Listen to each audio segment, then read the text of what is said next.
දයාබර දූ දරුවන ඔබේ ඉංග්‍රීසි දැනුම වැඩි දියුණු කිරීම සඳහා අපි ඔබට අත දෙන්නෙමු. ඔබ සඳහාම සකසා ඇති මේ සරල ඉංග්‍රීසි පාඩම් මාලාව තුලින් ඔබේ දැනුම තවත් වැඩි කරගන්න. ලෝකයේ අනෙකුත් රටවල් සමග අත්වැල් බැඳගන්න අපි ඉංග්‍රීසියෙන් කතා කරමු.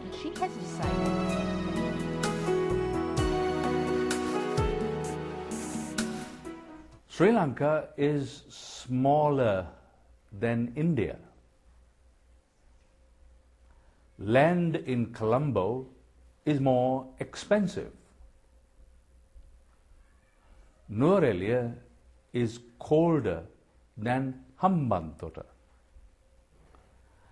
By using those expressions, we are able to compare. We are showing the differences of places and things. We can go on to say that a car is safer than a bicycle, and that a train is faster than a bus. So again, these are words that compare and contrast. There's also a question that might be asked, also with regard to comparing or showing a difference, by saying, who is the tallest? So the answer could be to that question, he is taller than she is, or she is the tallest in her class. Or there's another way of answering that question by saying she is shorter than he, or he is taller than she, which means the same thing. But words that offer comparison. Well, you can think of many such examples, I'm sure. But in the remainder of this discussion to follow, you will learn more about comparisons, good, better, and even best. So watch on. Do you know what adjectives are? Adjectives are words that describe nouns. The tall boy. The word boy is a noun. The word tall describes the noun. So we know that the boy is tall. Here, the word tall is the adjective. Let's take our country, Sri Lanka. Let's describe it. It is a beautiful country. The people are friendly. It has a warm climate. The food is good. The beaches are lovely. The hotels are expensive. Words like beautiful, friendly, warm, good, lovely, and expensive are adjectives. If you are comparing two objects, you have to use the comparative form of the adjectives. We are going to compare two buildings. The first building is tall. The second building is taller. The first building is clean. The second building is cleaner. The first building is beautiful. The second building is more beautiful. So you can say that the second building is taller than the first building. The second building is cleaner than the first building. And it is more beautiful than the first building. How would you describe if you have 3 or more objects? Look at these 3 mountains. The Everest is the tallest. Look at these 3 people. Peter is the tallest. Look at these animals. The cobra is the most dangerous. Let's fill these blanks together. Cheap becomes cheaper in the comparative form and the cheapest in the superlative form. In the same way, tall becomes taller and the tallest in the superlative form. Friendly becomes friendlier in the comparative form and the friendliest in the superlative form. Why don't you try the rest? Happy, big, hot, expensive, interesting, good. Let's try it together again.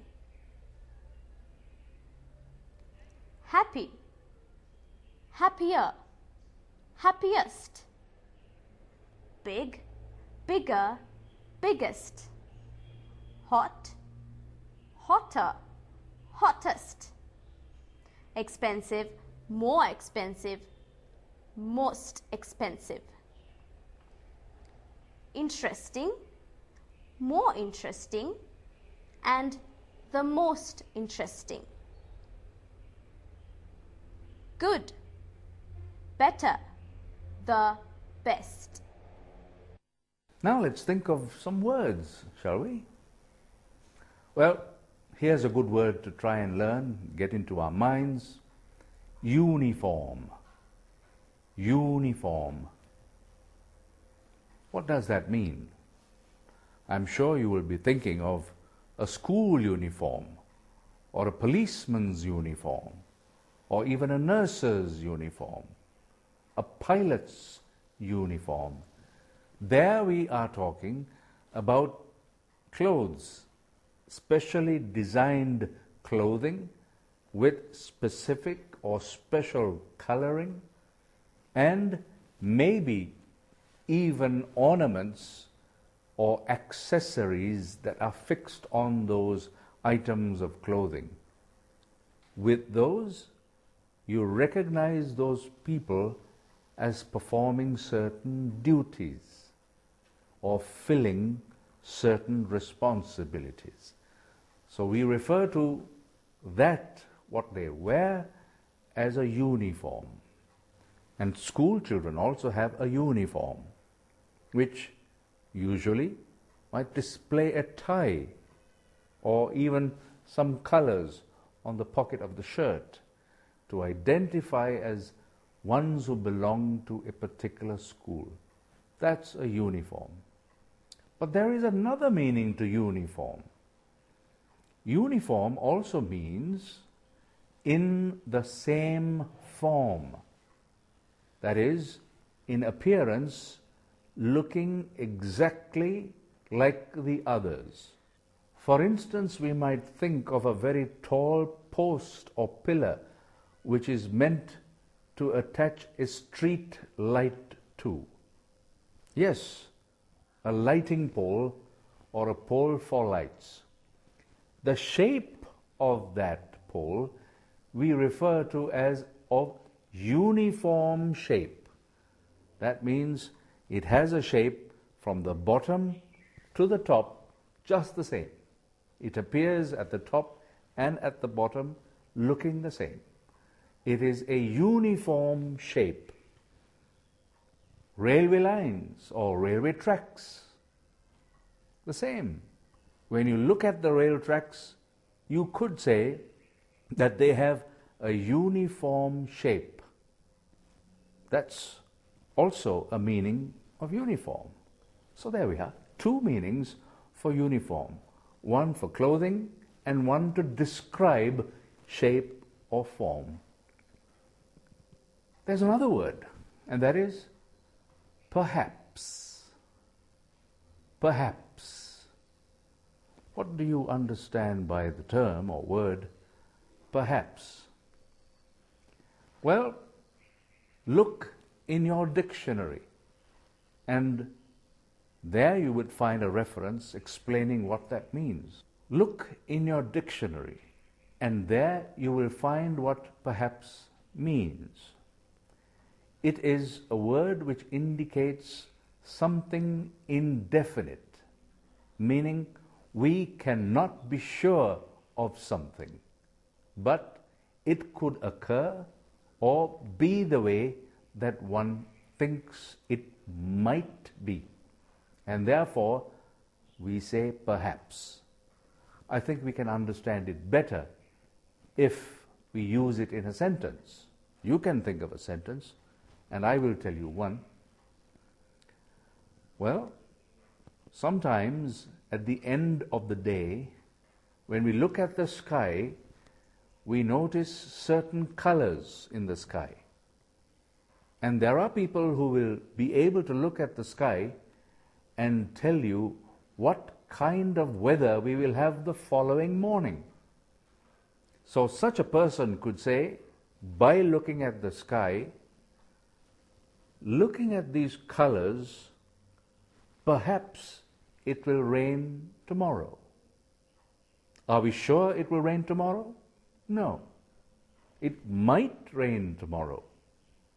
But with the word perhaps, we are indicating that there is a possibility, one is not sure, but it might be so. Perhaps there will be rain tomorrow. Get to know that word and use it in your speech. That would be good. That's it. Bye for now.